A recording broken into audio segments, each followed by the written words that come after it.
ये बेवकूफ कहां से आया? जब इतनी ही प्यास लगी थी तो आराम से पानी पीना चाहिए था ना।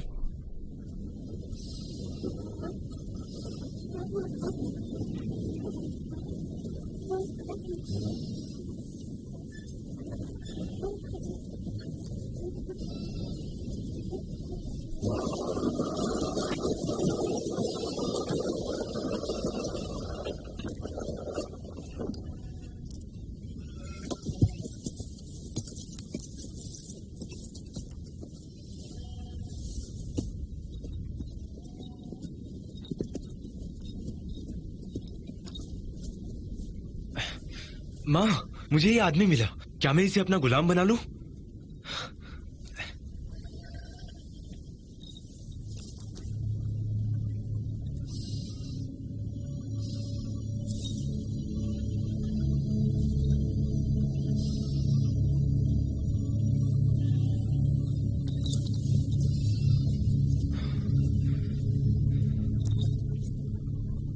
ये हमारे पैरी इलाके का नहीं है, हमारे काम का नहीं।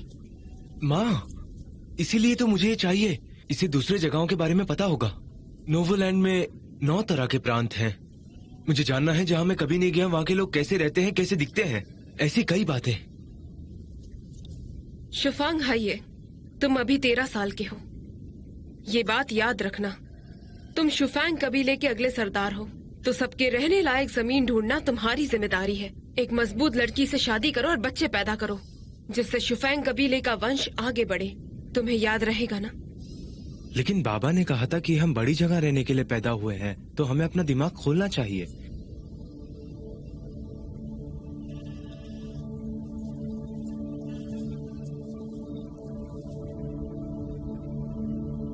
नमक की थैली लाओ।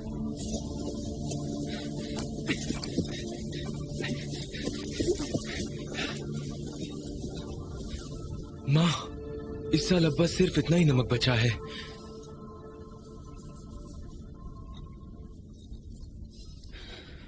रात होने से पहले इसे 4 बार पानी देना, आधी कटोरी से ज्यादा नहीं। तो क्या मैं इसे रख सकता हूँ? अपने बाबा से पूछो।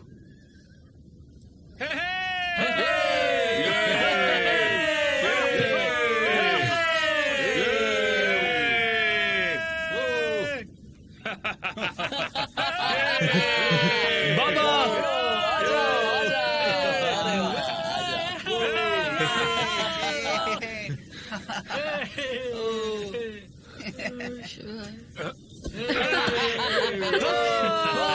क्या बात है, बहुत बढ़िया।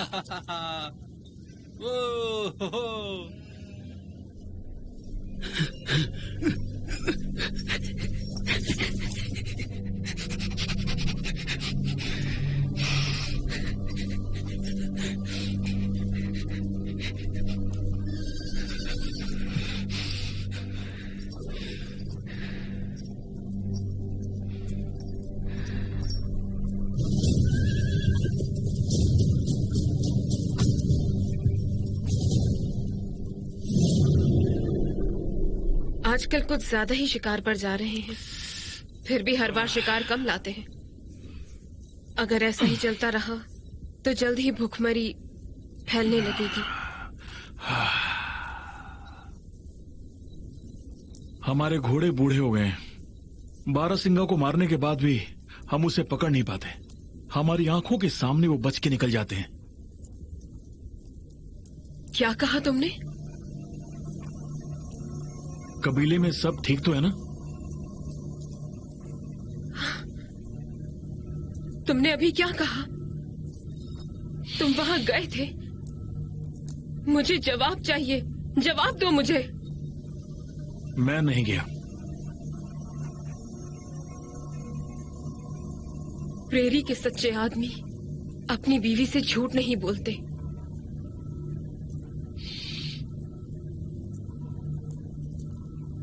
हाँ, मैं गया था वहां,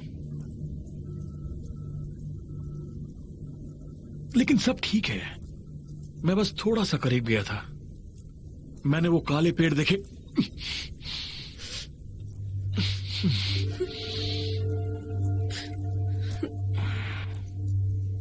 बस और कुछ मत कहो। उन चीजों को दोबारा कभी मत छेड़ना।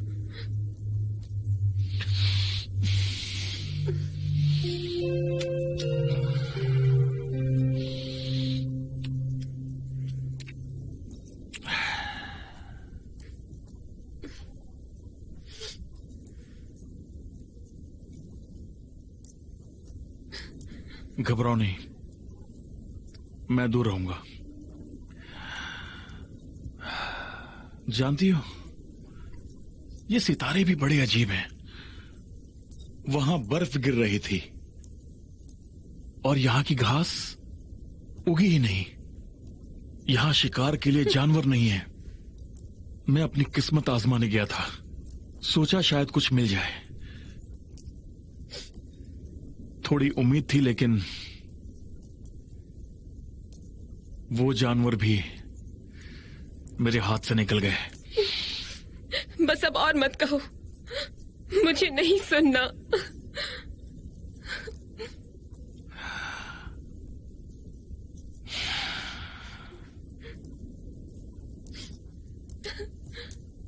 एक भेड़ मारो। क्या मतलब? जब शाही दरबारी मांगेंगे तो क्या कहेंगे? हर साल उनके सम्मान में 1000 भेड़, 500 गाय और एक जवान घोड़ा देना होता है। कितने जानवर तो भूख से मर गए। ऐसे में एक भेड़ कैसे दे सकते हैं? हमारे पास कुछ नहीं है। अगर दे नहीं पाए तो हमें बागी समझा जाएगा। वो हमें मार देंगे।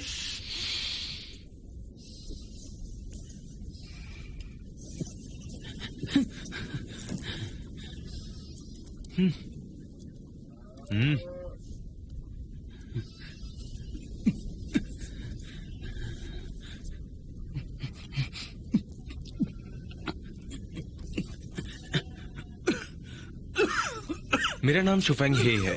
तुम्हारा नाम क्या है? मैं हूँ जू 7। मैंने तुम्हें पकड़ा तो अब तुम मेरे गुलाम हो। मैं शुफेंग कबीले के सरदार का बेटा हूँ। तुम्हें मेरा गुलाम बनने पर गर्व होना चाहिए। काला जंगल कितना दूर है?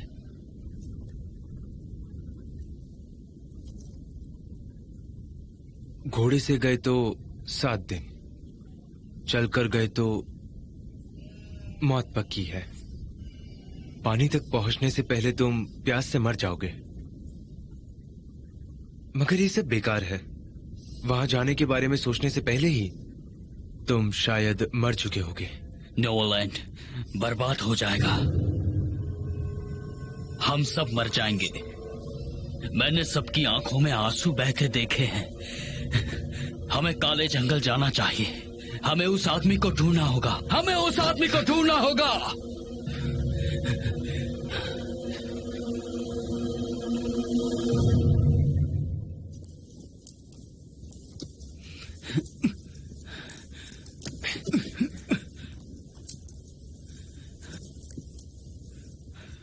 बाबा, मुझे इसे अपना गुलाम बनाना है। ये हमें बहुत कुछ बता सकता है।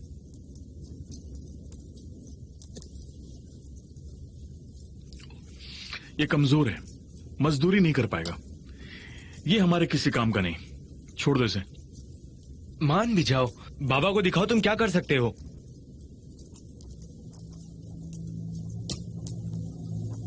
देखना, एक ऐसी रात जिसमें यॉग्निंग के दूसरे साल में तबाही शुरू हो जाएगी। उस रात तियन की शाही शहर में दुआन राजा का छठे बेटे का जन्म होगा, मूनशेंग।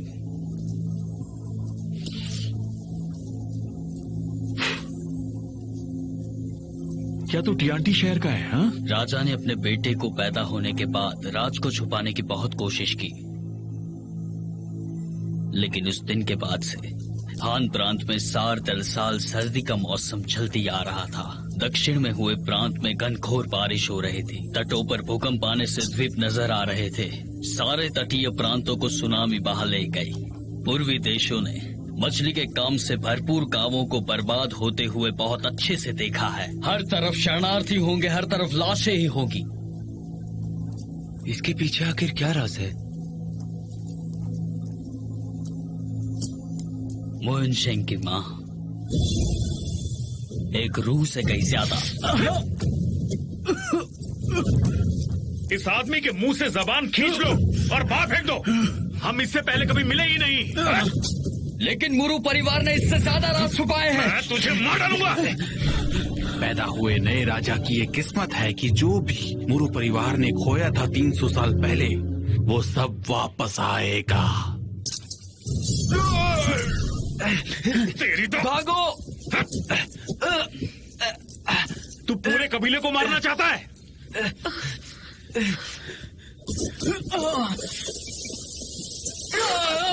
एक बुरी खबर है, मुरु हमारे साम्राज्य में है।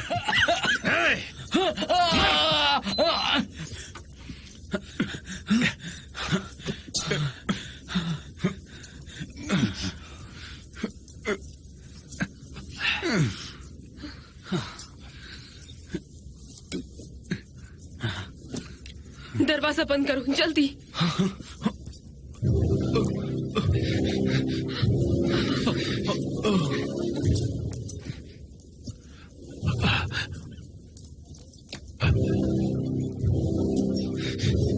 ये मेरा है।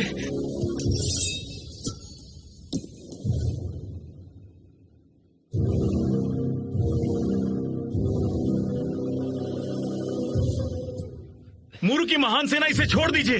ये बस एक छोटा सा बच्चा है।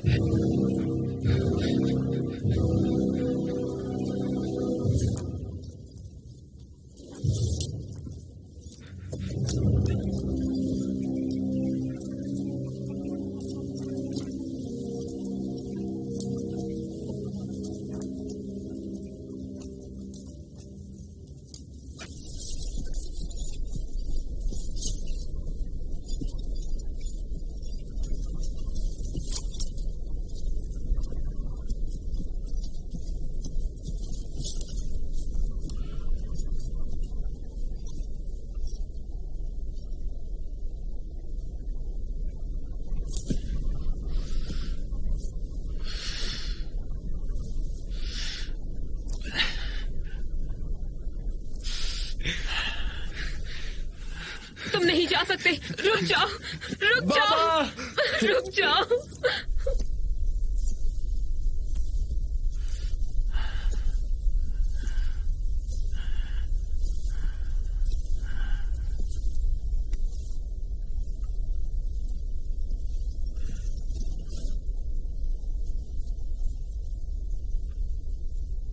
इस आदमी ने क्या बताया?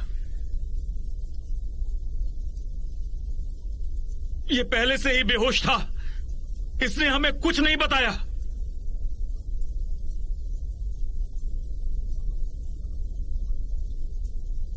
मैं ऊपर वाले की कसम खा के कहता हूं, मैं हमारे मालिक को कभी धोखा नहीं दे सकता। पापा,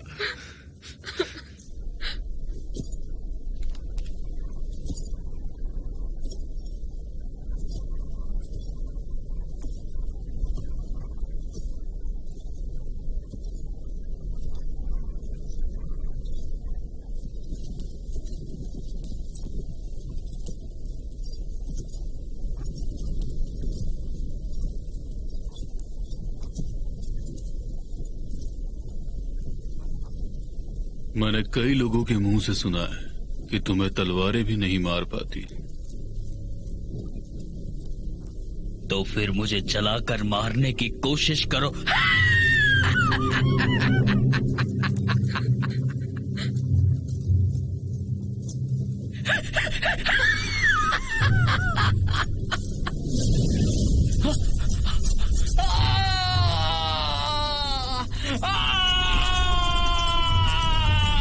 एक दिन आएगा जब तुम्हें मेरे मरने के तरीके से जलन होगी। तुम्हें मेरे से 100 गुना मौत मिलेगी। नोवेल एक तबाह हो जाएगा। सबके सब सभी लोग देख लेना।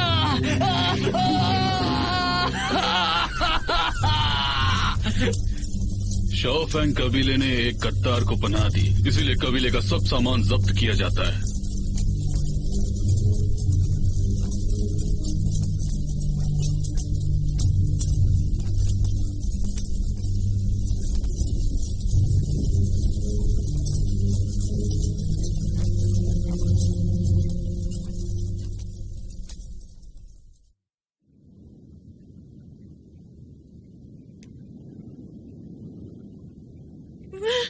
वो हमारी सभी गाय और भेड़ ले गए हैं।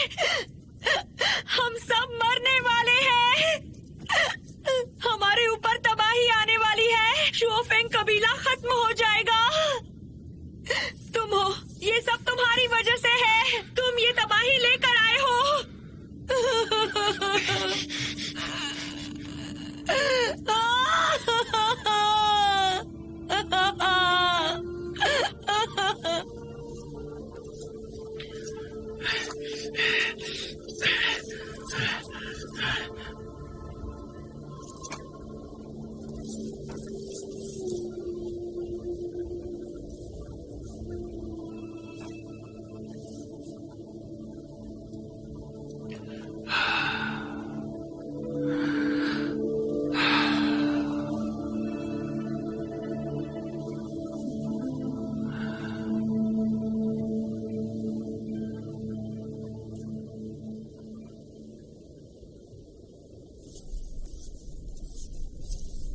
बेटा सुनो, हिया, हिया, हिया, हिया, वो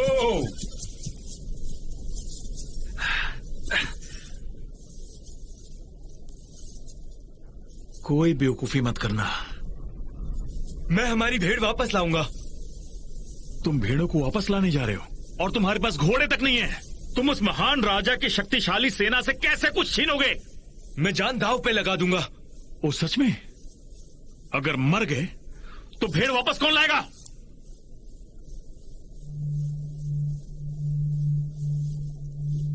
चलो।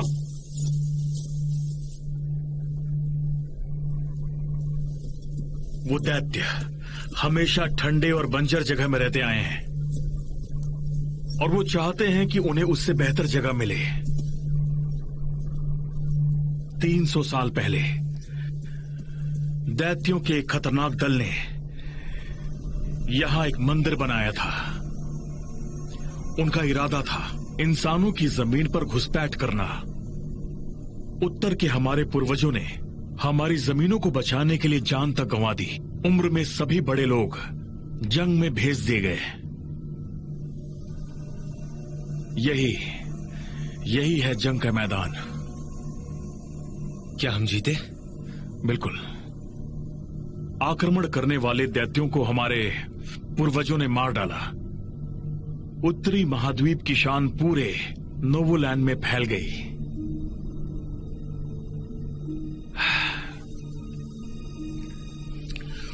उस जंग में हमारे सभी जाबाज सैनिक शहीद हो गए।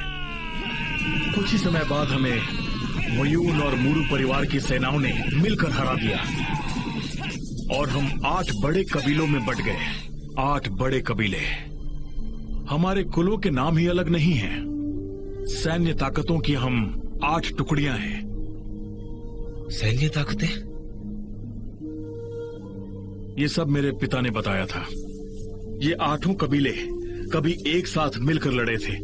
लॉन्के क्लैन में है तीरबाज। शोफंग और हेलन कबीले के पास है घुड़सवार। कुसु कबीले के पास है पैदल सेना। सुचिन कबीला बनाता है जंग का सामान। डैनो कबीले के पास है जादुई राज। होशो कबीला घोड़ों की भाषा समझ के उन्हें काबू में करता है। सोडा कबीला व्यापार में तेज है और राशन संभालता है। न जाने कब से ये 8 बड़े कबीले एक दूसरे को देखते ही खून के प्यासे होकर एक दूसरे को मारने लगते हैं। मुझे इसकी वजह पता नहीं, लेकिन कबीलों के बीच दुश्मनी बहुत पुरानी है। हम इसकी बात नहीं करते। कभी हमारे पूर्वजों ने 8 को एक साथ लाने की कोशिश की। हालांकि हमारे कबीले को हान के मैदानों से निकालकर उत्तर में भेज दिया गया। और सच बताऊं बेटा, यहाँ की जिंदगी बहुत मुश्किल है। शौफंग कभी इस कबीले का खौफ था, और अब सिर्फ हम लोग ही बचे हैं।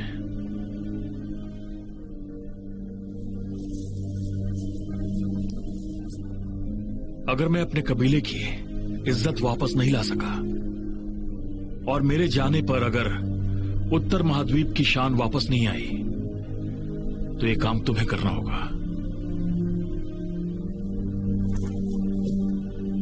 ये बात याद रखना, बेवजह खतरे में मत पड़ना।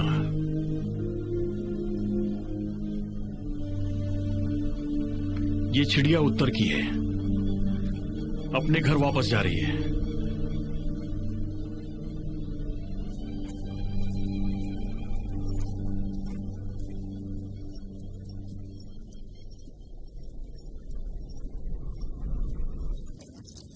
डेंजू, जितना है सब पका दो। सबका पेट भरना चाहिए, कुछ भी बचना नहीं चाहिए।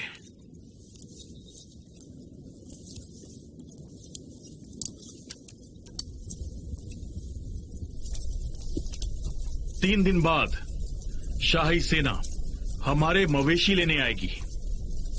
तब उन्हें देने के लिए हमारे पास ये बची हुई हड्डियां और इनकी ये सड़ी हुई गू होगी। और वो लोग जो हमारे साथ दक्षिण नहीं जा रहे, उनकी लाशें छोड़ जाएंगे। पर सरदार, हम लोग जा कहाँ रहे हैं?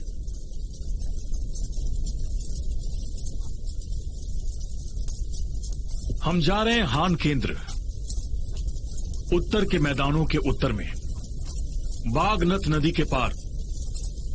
वहां एक खाड़ी है,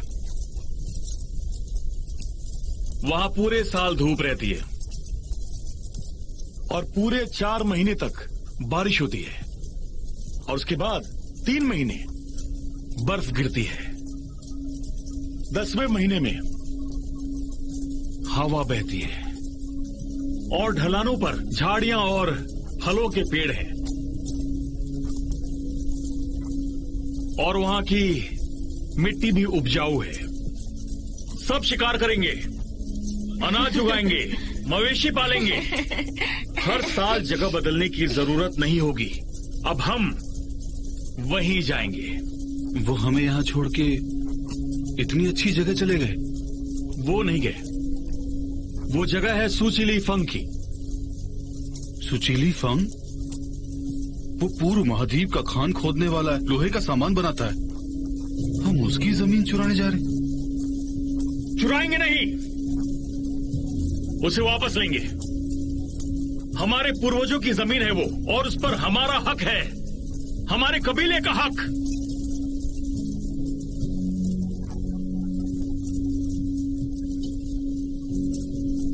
मदहोश जिएंगे, होश वाले मरेंगे। मदहोश गुलामी करेंगे, होश वाले आखिरी सांस तक लड़ेंगे। और जो गुलाम है, आज जी भर के पियो। और जो लोग निडर हैं, मेरे साथ चलेंगे। जी सरदार, हम जिंदगी भर आपके साथ चलेंगे।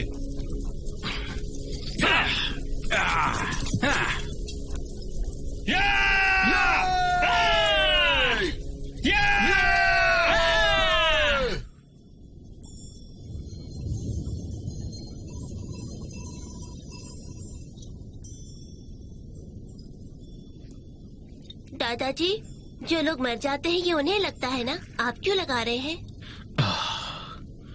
तुम्हारे साथ चलने के लिए मैं बहुत बूढ़ा हूँ।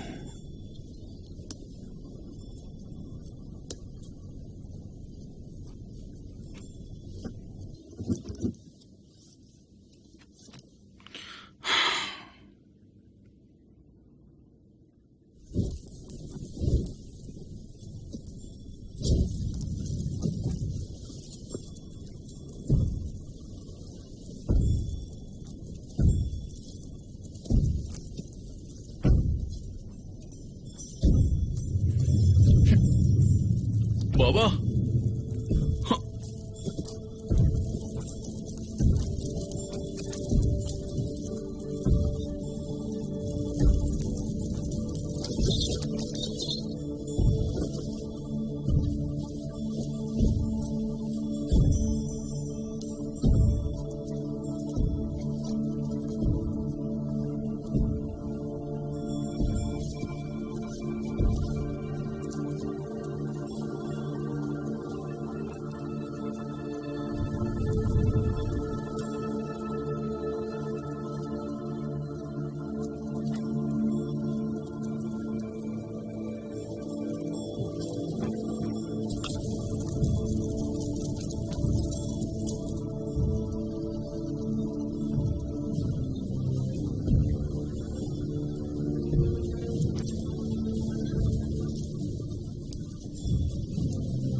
सरदार।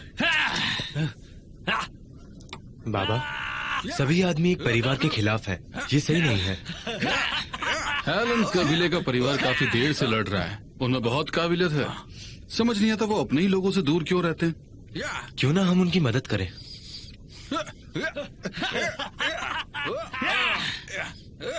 हम तो बस यहाँ से बैठकर देखेंगे। जब लड़ाई खत्म हो जाएगी तब काम का जो भी बचेगा वो छीन लेंगे। वो आसान रहेगा। हम ऐसे कैसे कर सकते हैं? भगवान पैंडा ने कहा है, इस दुनिया में सिर्फ ताकतवर लोग ही जिंदा रहेंगे। कमजोरों को उत्तरी महाद्वीप की चीजों को बर्बाद करने का कोई हक नहीं। लेकिन मजबूत या कमजोर की कोई परिभाषा भी नहीं है। सिर्फ एक ही चीज जो कमजोर को ताकतवर बनाती है। वो क्या है? डर है। सरदार, आप कहाँ जा रहे हैं? मैं अपने पैर सीधे करने जा रहा हूँ।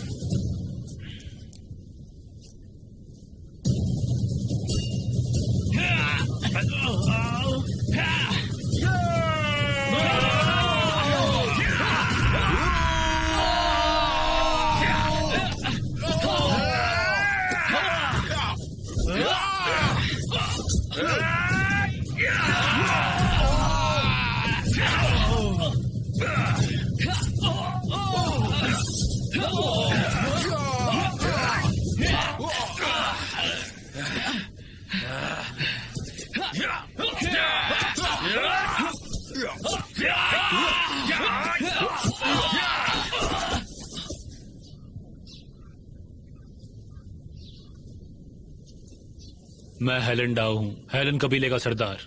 तुम कौन हो? शुफंगडा, शुफंग कबीले से।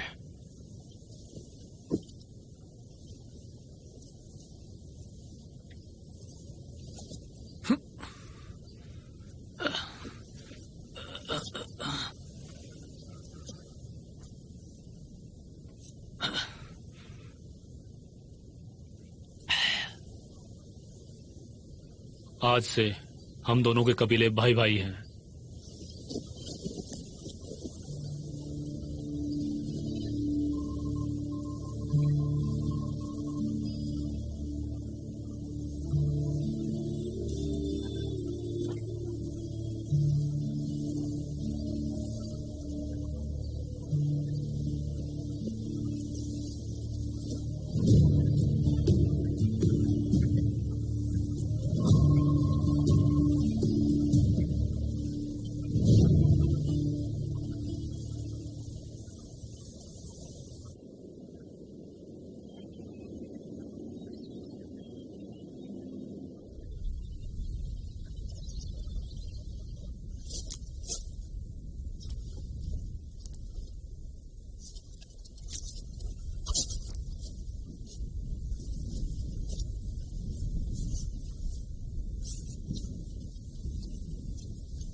ये फिर से जीत गया। हम लगभग हर महीने ये मुकाबला जीतते हैं, सही कहा ना? हाँ? अरे तुमने गलत समझा है क्या? हे, मान जाओ कि तुम हार गए, हार के मुंह मत बनाओ। तो हे ये, मुझे तीर चलाना सिखाओगे? क्या कहते हो? बिल्कुल। तीरबाजी में तुमने मुझे हराया, लेकिन कुश्ती में नहीं। ठीक है टाइयुआन, तुम कर सकते हो। आओ हो जाए, चलो फिर हो जाए। अरे भागता कहाँ है, रुक।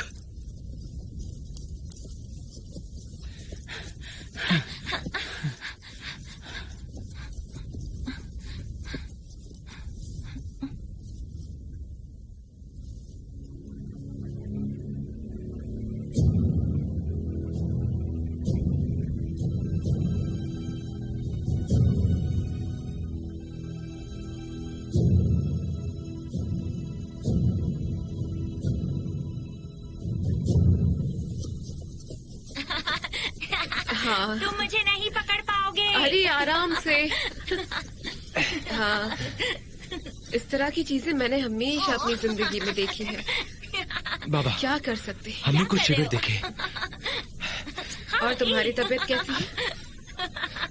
मैंने ये औषधि लगा दी है, जल्द ही आराम मिलेगा। अच्छे से खाना खाया करो। उस तरफ उनके पास शराब है, हम इंतजार करेंगे। हमें कितना इंतजार करना होगा? सुबह तक। अक्सर पीने के बाद लोगों को नींद आ जाती है।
तुम्हें एक बात बतानी है।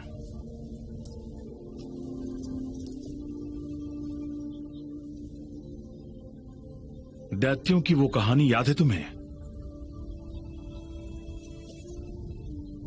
जंग का ये हथियार दैत्य की हड्डी से बना है। मैं चाहता हूं कि तुम शोफंग कबीले की बागडोर को हाथ में ले लो।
चियान।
छोड़ना मत किसको भी।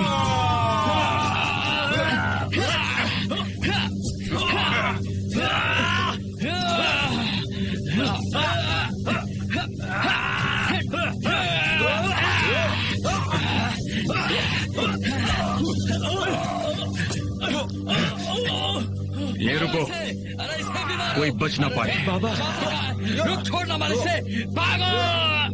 चले भागता है।